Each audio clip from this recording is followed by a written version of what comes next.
Assalamualaikum dan salam Sarawakku sayang. Bersama saya Vivi Emir Zaika. Tumpuan berita, Kementerian Pengangkutan Sarawak MOTS menjangkakan lebih banyak sektor ekonomi dibuka sejajar dengan pelaksanaan Pelan Pemulihan Negara PPN Fasa 4 Sarawak pada 3 Januari lepas. Menterinya Datuk Seri Lee Kim Shin menerusi kenyataan media pada Khamis berkata ini akan menyebabkan banyak pergerakan melibatkan masyarakat dan penghantaran barangan merentasi negeri. Sehubungan itu, semua syarikat penerbangan diminta mengemukakan permohonan penerbangan tambahan kepada MOTS memandangkan permintaan yang tinggi berikutan sambutan Tahun Baharu Cina akan datang untuk pertimbangan Jawatankuasa Pengurusan Bencana Negeri JPBN Sarawak.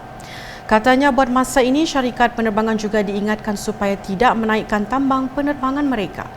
Terdahulu, Setiausaha Tetap MOTS Datuk Baklan Bangit telah memberikan taklimat mengenai latar belakang dan prestasi kementerian peranan pengangkutan sebagai pemboleh utama yang ditetapkan di bawah Strategi Pembangunan Pasca COVID-19 PCDS 2030 dan program dan projek pengangkutan yang diluluskan di bawah Rancangan Malaysia ke-12 RMK 12 2021-2025. Datuk Seri Lee juga turut memaklumkan penerbangan sulung Scoot Tiger Air Pte Limited antara Singapura dan Miri yang dijadualkan pada 19 Januari ini telah ditangguhkan. Katanya menurut Ketua Pegawai Eksekutif Scoot Campbell Wilson, mereka masih mengusahakan beberapa perkara dengan pihak berkuasa penerbangan awam Singapura CAAS dan hanya memulakan penerbangan sulung pada satu tarikh yang akan diumumkan kemudian oleh syarikat penerbangan tersebut.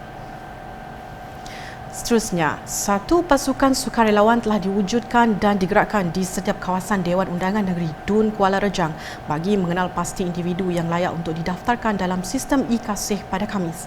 Menurut Menteri Muda Pembangunan Bandar dan Sumber Asli Datuk Len Talif Saleh, ini merupakan inisiatif bagi memastikan setiap mereka yang layak dapat didaftarkan dalam sistem e-Kasih dan mendapat bantuan daripada kerajaan.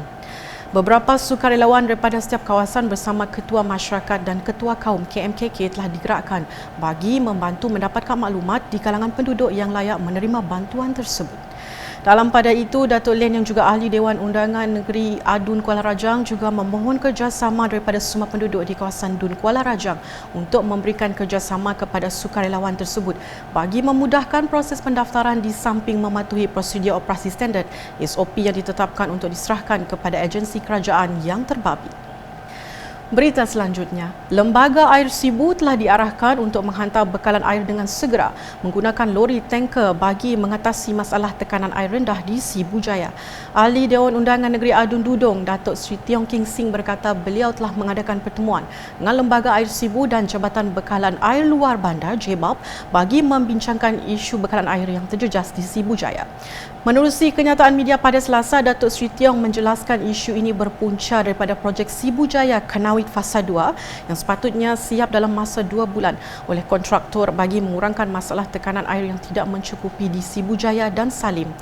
Dalam pada itu, pihak Lembaga Air Sibu menyatakan bahawa projek itu sepatutnya siap pada bulan Disember tahun lepas tetapi tertangguh. Ini menyebabkan pihaknya masih tidak mempunyai sumber air bersih dan bergantung kepada trak air untuk membekalkan air mereka. Tegas Datuk Seri Tiong lagi, tidak kira isu itu terletak pada Lembaga Air Sibu atau semua kontraktor, mereka harus menyedari tanggungjawab mereka dari hari pertama dan menyediakan bahan dan sumber yang mencukupi untuk proses pembinaan untuk membolehkan proses pembinaan kerja selesai dalam tarikh akhir. Beliau turut mengingatkan semua yang terlibat untuk kerap melakukan pemeriksaan di lapangan dan mengenal pasti kawasan yang menghadapi kekurangan air dari semasa ke semasa. Berikutnya, International Nafas Symposium INSHAF telah berjaya menganjurkan sebanyak 5 siri pada tahun 2021 dan akan diteruskan pada tahun 2022 sebagai platform memberi sokongan emosi dan psikologi masyarakat dalam menghadapi cabaran COVID-19. Berucap pada sidang media, Pengarah Urusan Total Life EMQR Motivation Academy, Dr. Julia Zira Jumain berkata langkah-langkah proaktif menerusi pendekatan yang pelbagai dan bersepadu daripada kerajaan maupun badan bukan kerajaan NGO adalah penting sebagai sistem sokongan dalam mendepani cabaran COVID-19.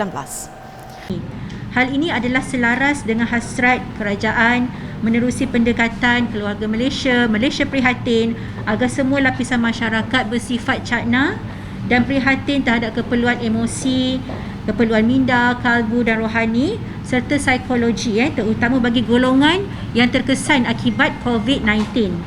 Tambahnya lagi, peserta akan didedahkan tentang kepentingan nafas dan peranannya dalam perlindungan diri dan keluarga serta persekitaran terhadap ancaman COVID-19 oleh barisan jurulatih, kaunselor, konsultan serta penceramah motivasi. Selain itu, Insyaf turut disokong Perdana Menteri Datuk Seri Ismail Sabri Yaakob, Jabatan Pembangunan Wanita serta Kementerian Kesihatan Malaysia KKM sebagai perunding teknikal untuk program World Class Holistic Motivation P5K edisi khas COVID-19 bagi khusus pengenalan motivasi menyeluruh di 4 tahap dimensi insan.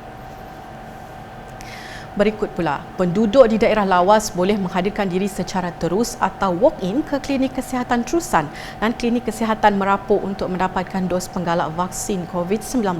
Pejabat Kesihatan Daerah Lawas pada Khamis memaklumkan klinik kesihatan terusan akan memberikan vaksin pada 8 Januari dan 9 Januari 2022, Sabtu dan Ahad dari jam 8 pagi hingga 3 petang.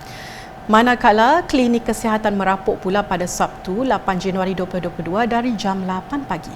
Sehubungan itu, individu yang berumur 18 tahun ke atas layak menerima suntikan dos penggalak sekurang-kurangnya selepas 3 bulan selepas menerima dos kedua Pfizer dan Sinovac dikesak untuk mendapatkannya.